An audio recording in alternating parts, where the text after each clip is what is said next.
Here's an American Family News Update. I'm Bronson Woodruff. New U.S. ships have arrived in the Middle East as no Gaza ceasefire deal has been reached. Fox's Alan Hogan has a report from Tel Aviv, Israel. The USS Abraham Lincoln has arrived in the Middle East today. It will replace the USS Theodore Roosevelt carrier strike group as Washington reaffirms that it will defend Israel from Iran and Iranian proxies. Last night, President Biden held a phone call with Israeli Prime Minister Benjamin Netanyahu, stressing the urgency of accepting the current ceasefire proposal on the table. Senior officials and negotiators will meet in Cairo, Egypt this week. One major hurdle still in the way, the question of whether the IDF will remain at the Philadelphia corridor. That's the 9-mile stretch of land between Gaza and Egypt.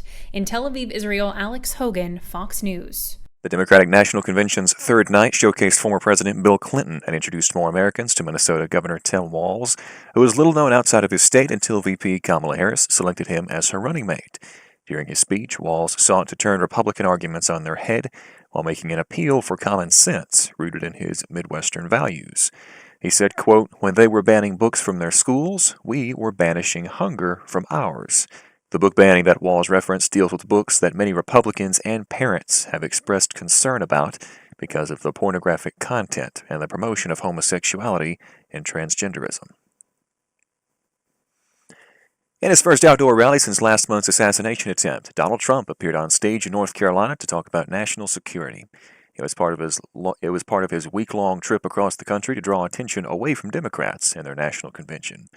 76 days from now, he said, we're going to win this state and we're going to win the White House. That was at the North Carolina Aviation Museum and Hall of Fame.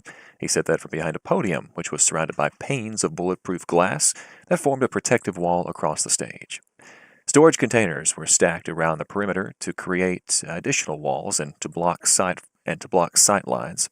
There were also snipers positioned on roofs at the venue, where old aircraft were sitting behind the podium, and a large American flag was suspended from cranes. About 15 minutes into the speech, there was a little bit of a commotion, you might say. Someone in the crowd drew attention to a lady who was apparently feeling weak because of the hot sun. Trump called for a doctor and then went over to hug the lady. She appeared to make a quick recovery. He then continued his speech. Veteran PBS correspondent Judy Woodruff apologized on Wednesday for comments she had made on the air regarding former President Trump and regulations for a ceasefire in Gaza between Israel and Hamas.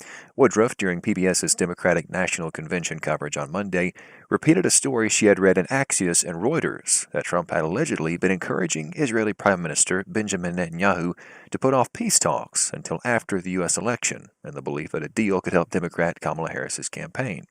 But Woodruff said in a post on X on Wednesday that she'd not seen later reporting that the story had been denied by the Trump campaign and Israel. She said her remarks had not been based on any original reporting on her part. Quote, "This was a mistake, and I apologize for it," Woodruff said. And that'll do it for this American Family News Update. Thanks for watching. You can find much more news from a Christian perspective on our website, afn.net. I'm Bronson Woodruff.